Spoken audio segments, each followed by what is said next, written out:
great to be with you. And I just want to, before we start, acknowledge you, acknowledge today, acknowledge the presence of many leaders here, and also acknowledge country and those who come before. We do so in a very intentional way at Victoria University, but also all the places where you work. And this is a state we're proud to say is one that has treaty legislation and is actually seeing that go in important ways in important places. And in fact, that goes to the core of this topic, and you'll see why. So can I introduce the panel members for you? So Gavin is to our left, Gavin Slemp. Dr. Slemp is an associate professor at the University of Melbourne, and he actually is someone who's working at a very interesting place called the Center for Wellbeing Science. That's in the Faculty of Education. The Faculty of Education, of course, is famous at that university. Wellbeing Science, core to the future.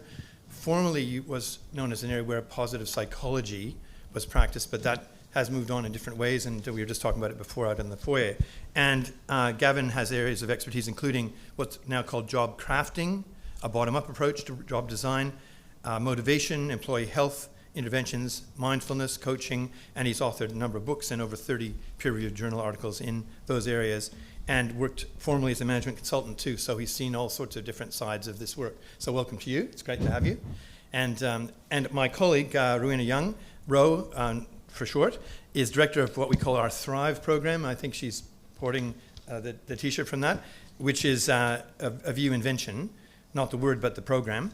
And Ro herself has 30 years of professional experience in sports, health, and the fitness sector herself, spanning coaching, administration, many different areas. And she actually is someone who really knows about motivation. The word motivation comes up for both of my colleagues here.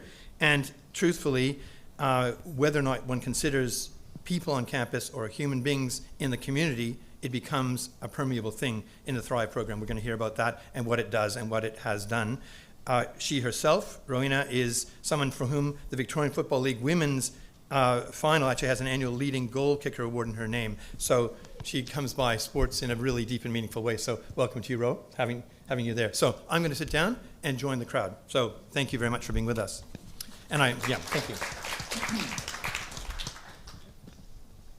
So colleagues, I should say too that I'm delighted to be Vice-Chancellor at VU, having been there now 5 years, which has gone like lightning, but you know, all of you would know the pace of change in the sector is so fast we can hardly keep track of it. Now, what I wanted to ask you, Gavin, first of all, if I could, you've entered into a space as an academic, as a researcher, but you've also been a practitioner outside academia. What's the transition been like? Yes, great question. So it was challenging at the start. I mean, when I was a practitioner, we did a lot of consulting. It was very practical, and it was much less, I guess, focused on where my passions were. So my passions are more around research, evidence, doing things slowly, doing the hard work of trying to get to the truth and using the scientific method and the scientific enterprise. I found when I was in consulting, it was less focused on that. So it was difficult to get into academia again after being in management consulting, but that's where I realized my passions were. But since I've been in academia again, it's been something that I've loved. I love teaching, I love doing research, and I love using science to try and improve human well-being, staff well-being, and so on. So we're going to talk about well-being as a major field and a major challenge for all universities in the world, not just in Australia. And I can tell you, I've just come from an international HR-related conference where it was one of the top topics in Europe, for example. And I'd like to ask you, what do you think your biggest challenge is at the moment? You mean the biggest challenges in well-being? Yep. Oh, there's quite a few. Well, I guess for me, it's one of the biggest drivers, I think, of employee well-being is things like, do people feel autonomous? Do they feel like they're able to make their own decisions, that the work is, theirs, they're taking ownership over it? Do they feel competent to do the work that they need to do? And do they feel connected with their colleagues, with their students, and that they have a sense of belonging? They care for other people care for them in return. I feel like sometimes the university system, rankings, prestige, status, sometimes like that, those metrics, it's very metric driven, it can interrupt that a little bit and make it focus more on the metrics than the stuff that really matters. And when we use metrics, and potentially sometimes they, if they're overused, it can limit staff autonomy. And Can you give an example of what you mean? Yes, I can give an example. So journal rankings, for example. So it matters a lot in academia where we publish our research, and I've seen it matter. I must say, I'm in the Faculty of Education. I feel very privileged and lucky to be there, because journal rankings matter, but it doesn't matter as much as I've seen it elsewhere. And so I've seen it cases, for example, where there's a very narrow list of journals where people are encouraged to publish, and if they don't publish there, it's almost like the research doesn't count in some ways. So I think that can limit autonomy, can limit the impact that I think academic staff can have in their research, and it can lead to, I guess, more external forms, extrinsic types of motivation. Yep. Yeah. And look, just a follow-on, because let's face it, there's a huge pressure on the sector to show how good it can be in these areas. You're working at one of the top premier universities in research, and of course with thousands and thousands of alumni, thousands of current students. What's your major task and challenge to get engagement from the student body, for example? I know you're working with staff, but how do they get engagement on the wellbeing field? Because they're having to teach as well at the same time. So do you talk about both? You mean student Yep. motivation and wellbeing? Student motivation in classrooms, for example. Yeah, well, we're in the Centre for Positive Psychology. It was the Centre for Positive Psychology, now the Centre for Wellbeing Science, and so we draw heavily from the positive psychology field and those literatures. My specialisation is in self-determination theory, and so we apply those principles heavily to education, and they're very similar. They carry across different contexts, so workplace, education. So our work is guided by those three principles that I spoke of before. So do students feel a sense of autonomy in what they're learning about? Do they feel like they have a sense of choice, and or is it just sort of dictated how they're going to learn? Do they feel competent to do what they need to do in the classroom? Do they feel like they have a sense of growth, and that they're connected to the deeper meaning of what they're learning? And then do they feel connected to their peers, to the staff members, to faculty members, and so on? So we try and teach and foster teaching in a way that cultivates those three. We call them psychological needs. Yes. That's what comes from self-determination theory, which is one of my areas of interest. And so that's what we try and foster. Yeah. Great. Well, look, I'm going to come back to speed, and Ro, I'm going to talk to you in a second about this.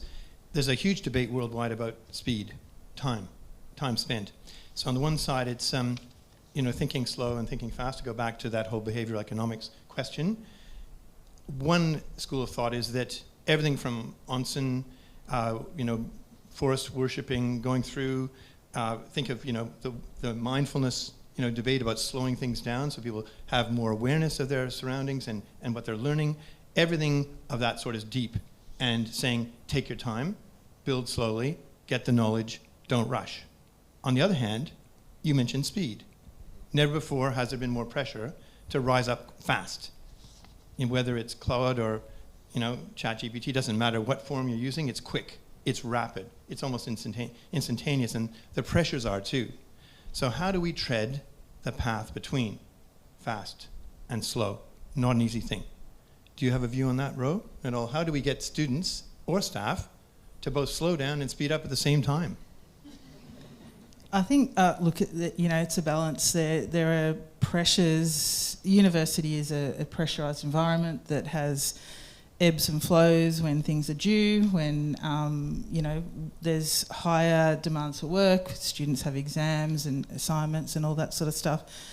And I think having the background where you can sustain, you're in an environment where you can meet those demands but also sustain your wellbeing is really important. So having those support services, those connections, and that feeling of self-control is super important for both staff and students. And so being in that environment where you can be put under pressure, and then you can have a bit of an ebb, and then you're put under pressure again, but you feel like you can continuously meet those demands.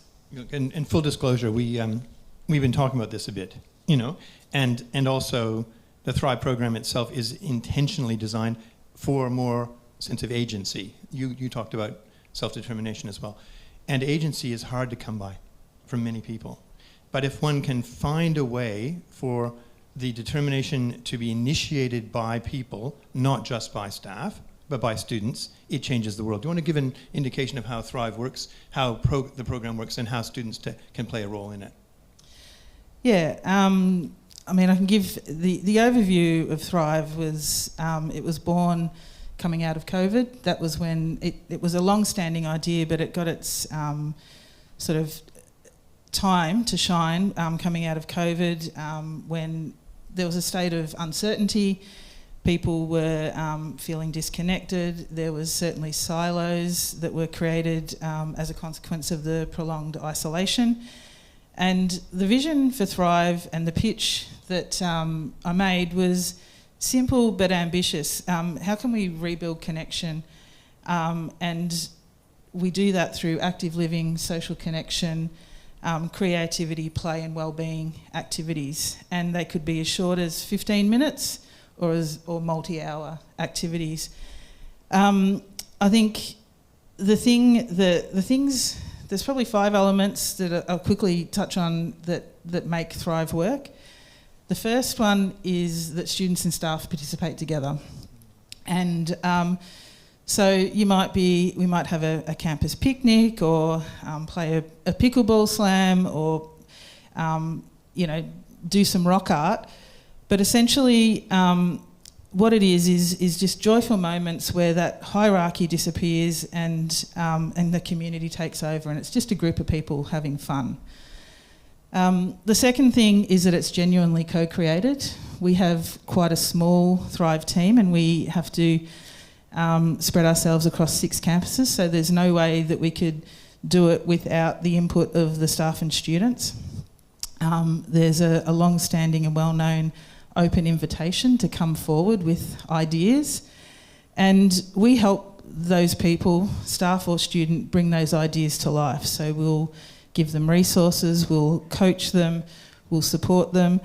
And these sessions are probably the most special sessions because you've got really passionate people. It's something that they do outside of their normal workday, leading them, and they're sharing something personal with the rest of the group, often stepping outside of their comfort zone, and that real vulnerability creates connection. I think the third one is low barriers to participation. 99% of the activities are free, and accessibility and inclusion is included in everything that we plan.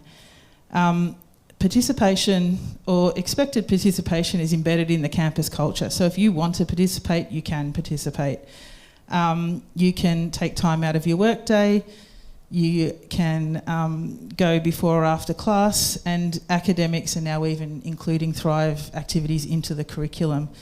So it's one of the things that staff and students often hear about as one of the very first things when they start at VU. So we're just going to stop you there for a second, because the global thing is people may not be able to imagine what this is like without sort of seeing it. But if you could imagine getting rid of the boundaries on a campus, UniMelb has thousands of people from the community there every day, not just students, people passing through, people using the library who may be from any sort of background, visiting research centres. Can those who are not students or staff also take part in Thrive? We don't say no to anyone.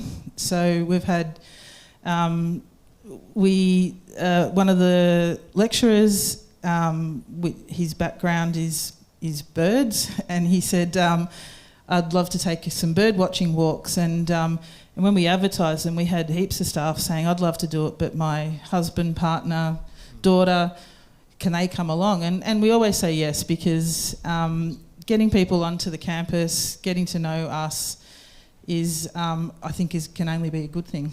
So just pause for a second there.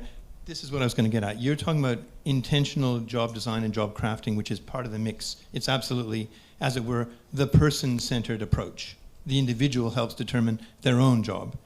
Do you do anything where there's community input as well beyond the university? I mean, do I work with communities and other designing stakeholders? jobs? Like, do you take that into account? I do workshops for different organisations sometimes, so mainly focused on job crafting. So job crafting is a form of proactive job redesign where the employee sort of shapes and moulds the jobs around their own interests, needs, values, motivations. And so we do workshops for different organisations, different stakeholders. Sometimes we offer them to the community, and then we also offer them at the University of Melbourne when we can as well. Yeah, that's great. So look, just in case there's anyone out there in the world who thinks this is all kind of easy or somehow lightweight, what are the tangible benefits? Let's talk about what the outcomes are of getting this right. Are you tracking that as well? Of job crafting? Yes, we are. So we're doing research as well as workshops that we offer to the public.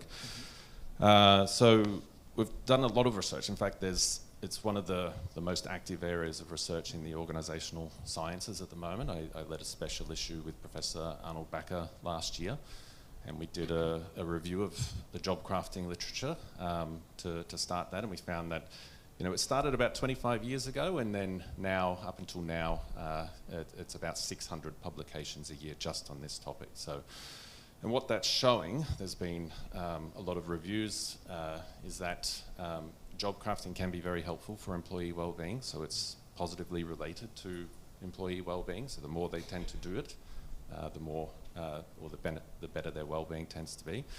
And then there's also other streams of research, which is more about looking at how do you actually train job crafting.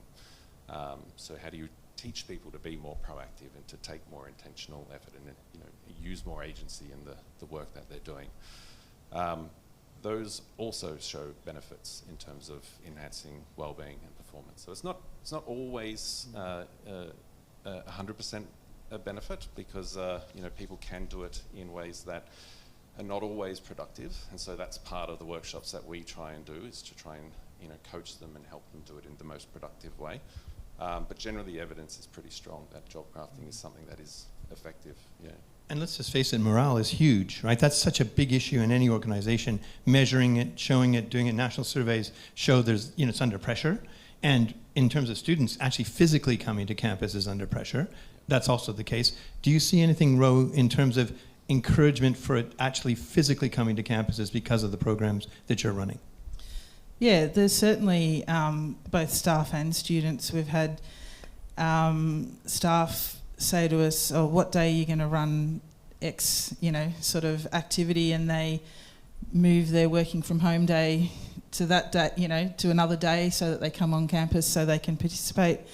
Students, we've had numerous students get involved in some of the regular activities, and they meet some friends, and that was one of the big sort of intentions behind Thrive.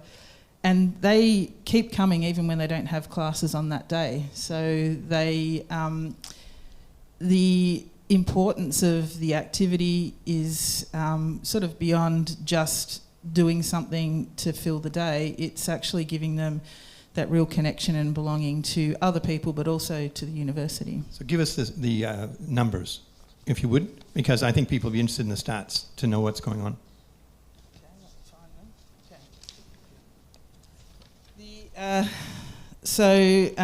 This year, from January to the end of May, we've had just over 1,200 staff get involved in the program, and that they're getting involved about 10 times for that, so about 12,500 engagements.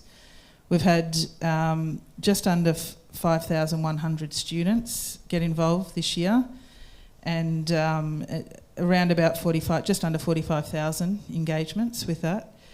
But for the program, so the program's been running for 2.5 years now. We've had over 3,300 staff do 55,000 engagements and over 12,000 students and a little over 142,000 engagements. No small thing. By the way, that's so-called, according to QS, because you, congratulations, won the silver award in the world for the Best Wellbeing Program last year. It was the biggest such program anywhere on planet Earth. So kind of interesting, right? That Melbourne's producing all these good things, and University of Melbourne is too. So tell us, when you get the research that you're hearing, do you get any opposition from anyone? Or is it just a smooth sailing through the organization, everyone just says yes? What happens? Yeah, so I guess the most common criticism that we get with job crafting is that it places the responsibility for well-being on the individual as opposed to the institution. I think that's a very fair criticism. I would never sort of recommend job crafting as an intervention approach that's going to replace anything that universities ought to be doing. So they obviously, staff well-being, employee assistance programs, all that sort of stuff is very important. So it shouldn't be replacing, but it is there, and the evidence is pretty clear that it is something that can actually help employees. So I think there is a nice balance where, we can teach interested, staff who are, want to explore different ways of approaching their work, that this is a tool that's available to them, and let them experiment, let them be creative, let them be innovative in the work that they're doing, try new things, and then provide the environment that's going to support that as well. And I think that's where the university and the institution comes in. So how do we make it a psychologically safe environment where people feel free to take risks, and that they're not going to be, they're not going to get in trouble when something doesn't work out, and that sort of thing. So I think it's a dual relationship and a dual responsibility there, and I think that's probably the most common critique that we get. Look, I'm going to go to questions in a minute, but I just wanted to ask you a couple of radical questions. One is, do we even need job descriptions at all? I mean, this is one of the debates that has been put out, for the world to consider. Just last week, I heard the chief people officer from BBC saying, I don't know why in an age of AI we have these things, or even they call them organograms, org charts, right? Because it's changing so rapidly, and how do you get personalization? If you actually want to get the best out of people, they don't do that. So what's your reaction to that comment? Yeah, it's a provocative comment, that's for sure. But so I like the idea of having flexible job descriptions. Yeah. I'm not sure, I need to think about it more deeply, but I'm not sure about doing away with them entirely. So I think people need to feel that they have a sense of direction in what they're doing, and they have a sense of, ownership of what they need to do. So I would be a little bit worried that they don't have that sense of direction if we just do away with the idea of job descriptions altogether. But my colleague, Rob Baker, who used to work at the University of Melbourne, he was in HR there. He's since moved back to the UK to specialise in this area of job crafting. And so one thing that he does when he works with organisations, when he wants to foster job crafting, is he comes to them with the principle or the idea of co-designing a position description or a job description. So, here's a template, and that the organisation will take it to the employee, and then how do we add it? How do we shape it around your needs, your preferences? And so they'll facilitate that discussion, I suppose. So, that's great. Look, it's a tough one, right? I'm just saying there's no ideal solution, but let's put it this way: the past isn't the only predictor. Okay, and things are changing fast in this field. So, Ro, before we go to the audience for questions, I wanted to ask you if you had something, radical to improve the Thrive program to make it even better. What would that be? Anything you can think of? Look, I mean, you can always do with more resources, more people, more things like that. But I think is that radical though? No, it's not radical. I think bringing families in, so that connection with, I think a lot of students feel that's their stress point, that having that connection, and so being able to maybe even experience university life with their family first, having staff being able to bring their family in to do activities together, and that lessens the time that they're that stress about that work-life balance. Those sort of things, I think, would be the main thing that I would change. It's a really interesting question. Look, I'm just going to go around. Tim, questions in the audience? Feel free. You want Mike? Yeah. Thanks.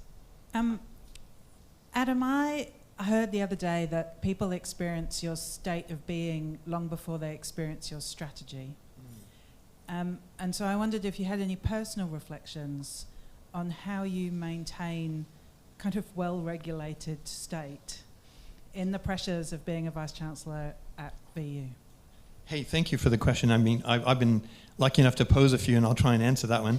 And the truth of the matter is the word values is often associated with something like that. I don't think it's encompassing enough. But I will tell you a story which some of my colleagues know, which might go halfway there. So 2 years ago, almost 2.5 years ago, it was just near the Christmas close down of the university.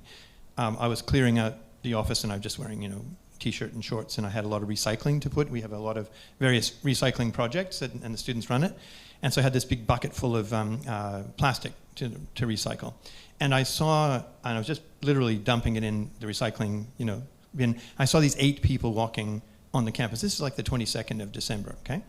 And it appeared to be 2 sets of grandparents, it looked like that age, parents and 2 teenage women. And I saw them, they came close, and they said, do you work here? They asked me. And I said, yes. They didn't ask me what I did, but they imagined whatever they imagined, dumping plastic recycling in a bin could have been anything, right? So, and they said, would you mind showing us around? And I said, I'd be delighted to show you. What would you like to see? And they said, well, look, they introduced themselves, they said all their names, and they said, this is Phoebe, who's 17. She's just been admitted to speech pathology, and we were all so excited, we wanted to come and have a look. And this was like 3 generations of people all arrived together. I've never seen that before. And I was blown away. So I just didn't say anything other than, I'll happily show you around. I'm saying this is before you come, right? This is before you even know what the place is like. So as I showed them, their eyes kind of got bigger and bigger. We went up to, there's a bridge that's been built across the road between the Footscray Park campus and the new hospital. And I said, look, this is the bridge you're going to cross from class to placement, from work to where you might do application, from volunteering to what you might do with student clubs and so on. And she just looked at the bridge and went, I can't believe it. I can't believe it. That will be ours? And I said, yes, it's all built and paid for, You don't have, there's no toll on this bridge, right? Unlike many tolls in Melbourne, right? So, and they sort of laughed. Anyway, they never asked me what I did. I think they thought I was some sort of custodian, which is, in a sense, that's true. And that's the way to think of your job, right? We're all just temporarily in roles. So while I love the role, and I think it's fantastic, and I cherish every minute, what's important to me is those sorts of connections where people make their minds up. What it's like is like saying, at graduations, when you meet family for the first time, invent a way of meeting them at the other end of the experience, on the way in, and the entire world changes. That would be my answer. I think you skipped the part about talking about how you managed to self-regulate along the way, Adam, but we'll forgive you that. We'll forgive you that. No, just, oh. Well, speaking as someone who's been stopped many times on campus while doing a campus tour with Adam, I can assure you that it's not an unusual thing. Gavin, I wanted to talk about job crafting, square peg, round hole as one of the biggest issues for particularly staff in the lower levels of universities. They don't know where to go. They're often frustrated. It's going to get worse as AI comes along, and that rollout and confusion is happening right now. Where does job crafting sit with that when they're really not sure what their role should be? Yeah, that's a really interesting question. So I would say job crafting is a really useful way for people to tailor their work to their own needs, preferences. The research has shown that it's certainly easier for people who are a bit more senior, and it's probably because people who are a bit more senior have more autonomy to make a little bit more control over their work, perhaps. But it's certainly something that can be done at the lower levels and early career staff as well. So when we talk about job crafting, under the original model, there are 3 different ways you can enact it in the workplace. So first is task crafting. So this is where you change the tasks that are involved in the job. So you might try and take on new tasks or remove tasks from the job that are perhaps unnecessary, or perhaps do them in a different way. One of the examples that we collected when we were running some workshops at the university was someone who worked in IT, and he was a computer programmer. and he was famous for being the guy who would break new software. So what would happen is he would write programming code, and he was sort of treated as a bit of a game to try and crash the software that the university developed. And he became so good at it that the university actually made it a formal part of his job to sort of beta test this software before it went live. So that's about an example of task crafting, someone adding in a task to make their job more fun and engaging for themselves. The second way is relational crafting, so we can change the relational aspects of work. So trying to meet new people perhaps, or deepen connections, or learn new things about colleagues, and they don't need to be big changes necessarily, but that's the second aspect of job crafting. And the third one is called cognitive crafting, and this is really changing the way we think about the work, so we can try and connect to the deeper meaning about why we're in the job in the first place. So it might be thinking about the impact that we're having on particular stakeholders. If it's an academic staff, maybe it's thinking about the impact they're having on their students, or the broader community with their research, and so on. And so when we look at those different types of job crafting, I'd say that particularly that last one, cognitive crafting, even if you are in the most rigid sort of job with little autonomy, it's still an option, and something that tends to get missed a lot. Sometimes we're so busy doing the day-to-day things that we just miss that opportunity to think about the deeper meaning, the deeper reason why we're in the job in the first place, and the impact that we could be having on the community. So I'm not sure if that helps or not. I think that's a great answer. And look, just speaking of community, and I promised Tim I won't duck your question, but it's this: if you meet anyone outside, and they could be visitors, they could be professionals, they could be professors of practice, each one of them has numerous family members. So I always multiply out by the number of people. If you think that story I told you, one person, 8 people present.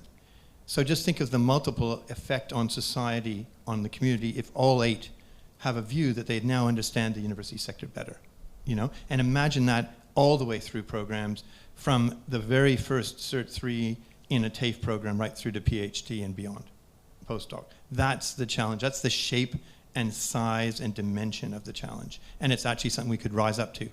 What do I do to self-regulate? I think about that a lot. And also I walk around a lot, and as people know, we have a lot of that kind of participatory stuff where you literally walk the beat without any enforcement taking place. But I mean, it's a kind of theory of knowing your place. So I actually went on this trip last week, and I was at the airport. It must be a Canadian thing. Anyway, Laurie Argus, who's the CEO of the airport, I'm just putting my passport in the bag, taps me on the shoulder. She's doing the walk around of the airport, the CEO, just to say hello to the staff. Does it every day, twice. At the airport, walks around and meets people. I happen to just run into her. So I actually think there's a lot to be said for universities in getting out of the office and getting out of the staff, whatever staff room you're in, and literally seeing what the temperature of the personal water is there. And that's what I do. And then you also do a lot of walking. And Adam, I'll answer this question a little bit on your behalf. Adam does lead by example. He comes to us with ideas that he would like for Thrive activities, silent discos, curling. He participates in the Amazing Race and other things like that around the campus, and so he does balance in that way. It's all true, I'm afraid.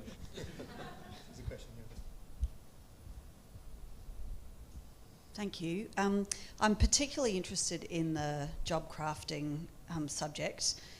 Have you seen it implemented at scale in organisations? And if so, the kind of concept of doing away with position descriptions I'm particularly interested in also. And then how do you benchmark roles? Like, how do you get to the earlier conversation around the Hugh levels for professional staff, and like how have you seen it done well anywhere in particular? Yeah. So has it been done at scale? So there are examples. So I know that one of the public service departments has implemented job crafting. There's a few available resources online for those who are interested. It's I believe it's the Department of Workplace Employment and Workplace Relations. So if you look at there, they've got a section of their website that's focused on job crafting, and they use it as an approach to support women and advancing in leadership and that type of thing. But it doesn't have to be used that way. So that would be an example. But when it's applied at scale, it tends to be a little bit less high touch, I suppose, than when you have these nice sort of more intimate workshops, and that's the space that we tend to work in. But it certainly can be done. I mean, I would say the resources, so they have a number of resources that are available to sort of help employees work through things like identifying their strengths, and they have surveys that are available to help them with that. There's one called the Values in Action questionnaire, which is a free online questionnaire where people can complete it, and it'll give you a snapshot of your signature strengths or your top 5 strengths. And then the idea, if you keep working through that workbook, is how do you use those strengths more in your work? How can you craft your job around what you're best at, and those types of things. So I have seen it done. It tends to be a little bit less high touch. I do think job crafting is useful to do in a workshop sort of training format as well, where we come in and sort of introduce the topic, we'll explore it, we'll show some videos about talking, people giving examples of job crafting. Then we'll get the people in the room to actually explore how they do it already, because it's usually something that everyone does anyway. And so we'll explore all those different ways that people are doing, and that's how some of those stories like the IT person came about. And then the last part of the workshop is where we just sort of focus on goal setting. Okay, so in the short term and then in the long term, what is an action plan that you can sort of try and take forward to implement this in your role, and what do you need to consider, and so on. And if there's a little bit more resourcing involved, something that I've seen that's particularly helpful and that we're actually testing in a study right now is the addition of coaching. So can you coach people as well to enact job crafting on an ongoing basis, and just explore barriers, explore ways to implement it, and so on. Yeah. Hope that's helpful. And just one thing to think about too, that we often say that we could define in advance what the span of a job will be, and therefore position descriptions are useful. But then if you imagine the internal case, one of the things that's most angst-ridden for academics is applying internally for promotion. Any of you who are academics in the room, you know what I'm talking about. It's also very hard for professional staff, and we haven't talked enough about them. But let's just give the academic example. That process is so laborious and so big and so concerted and so difficult that to fail in it is almost one of the worst things you can imagine, right? And so I really, really advocate slimming it down, interviewing everyone, and making sure, even if it's a brief 10-minute interview, that it's not just what's, as it were, on the paper, because it's become a diabolical obstacle for many people, wanting to stay in the profession. That's just a view. Hi, Adam, Ro and Gavin. It's Michelle Gillespie. I'm former, very proud VU staff member and participant of the Thrive program. I cannot advocate for this program enough. It is so unique, so amazing, something that I think we should all look very seriously at, and I encourage everyone in the room to actually have a very close look at what this program is all about. My question for you, so just as an example, so as a leader at VU, I led a couple of Thrive programs with my teams. One was wasn't paint and sip, we didn't have one, but it was a paint and nibble session where we all did, sat around and painted pictures, and sounds so stupid, but it was so much fun. Or pickleball or table tennis or whatever you can imagine we did. My question for you, Ro, it's been so successful at VU. It is absolutely embedded in the culture at that university. A lot of the pushback that sometimes I've had as a leader, it might be we haven't got time to take out an hour out of our day to go and play pickleball. How have you overcome that? What are the strategies that you think you've put in place to overcome that at VU to make that not a thing? Yeah, I think we did a lot of relationship building and building trust. And so it's probably one of the main things of the program. When we first started, we found that a lot of people had forgotten how to have fun, particularly our older cohort. And so what we saw was people just thought that play-based activities were a bit childish, and we really challenged that. So we built Thrive around a single promise that the activities would be safe, welcoming, enjoyable, and you would feel energised when you left. And we make sure that happens every single time, so that even if you don't know if you're going to, if you are coming to a Thrive activity and you don't really know exactly what it's about, you can guarantee that they're the things that you will leave, that you'll feel energised, you would have had probably a laugh, you've had some fun, and you'll feel some joy. And that, when you can get people to come and do that, they go back to work and they're actually a lot more productive. And so that is how we've done. We've just said, just come to the 15-minute activities. Just come to, and then it builds from there. And it really is about trust. And I wanted to just give one example that actually happened this morning. We had the library came to us. They were doing a renovation, and they were meant to. They had removalists booked to move 5,500 books from one level down to another level, and the lift was broke down essentially, and it was going to take a little while for that to be fixed. So they said, we really want to open up the library on time. Can we do something to help do that? And the human book chain was brought up and from the library, and we said, yep, we can certainly do that. So this morning we had over 150 staff and students put their name down in 30-minute time slots, and had a human, it's basically finishing now. They would have moved that $5,500 books. There was music, there was laughter, there was food, and fruit and lollies and water, and people could jump in and out when they wanted to. People brought their classes over, and so it was just one of those logistical problems that turned into a joyful community experience. Wow, eh? And I'm sorry I missed it, actually, because we were downtown today, but this thing is, it's quite spontaneous. I think give the impression that things have to be planned to be good, but sometimes things just happen within a 24-hour space. And the idea that you can associate joy with work, how many of you do that daily? That's one of the questions to ask. And if not, why not? As they might say, in terms of the governance approach to the university sector. If not, why not? It's worth asking the question. Fantastic. That's I think that's a great place to leave us, and as we head for lunch. I've learned a lot. I thought I knew a bit about what you've done, but I've 600 publications in your area alone, Gavin. Who would have thought? And Rohenna, I think you're going to get a lot of people coming and knocking on your door. So congratulations.